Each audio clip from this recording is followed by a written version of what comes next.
Chapter 25. Keeping on the Path. Speak life. Do not always blame the devil or demons. Our words construct our lives. Focus on God, and if your thoughts are dark, they will soon lighten. Even long after understanding all of this, I was so focused on my knowledge and seeing demons that they seemed to be able to drag me back to addiction again and again. I had to keep relearning and refocusing.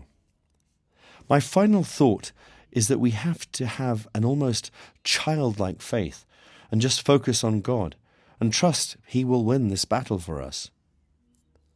Sometimes I tried too hard to understand everything about my addiction on so many different levels.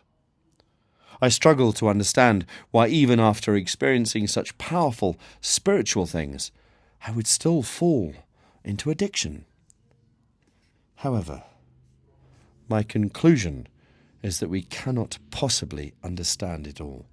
We can try and understand most of it, focus on life, and have a childlike trust in God and what Jesus did and His angels are there, and that God will help you move back to light and away from the darkness of addiction. If you simply try this, it can be a walk in the park. Only our own thoughts, our own distrust hold us back, forcing us onto a much tougher journey in the park. Remember again, the darkest hour is the one before daylight.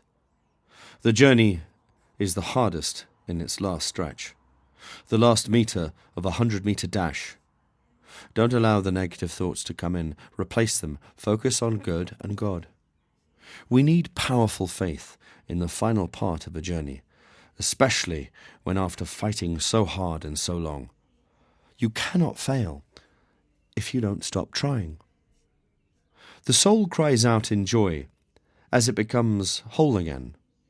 All the parts that were lost or held captive in shame when we were in despair. But now they come back and we feel joyous and whole again. We are connected to God again. After so long being captive, we are reunited with our old selves, like greeting a friend you thought was dead, a friend you had forgotten, blocked by the mists of time. You can be the person you know in your heart that you always were, the person that grieved and felt remorse at the self-destructive behavior of addiction, but now chooses life and moves forward. The more you remember who you are in God's sight, the more impervious you are to the devil's trickery or what others might think in their misguided perception. You can tell a blind man about the path or what he looks like.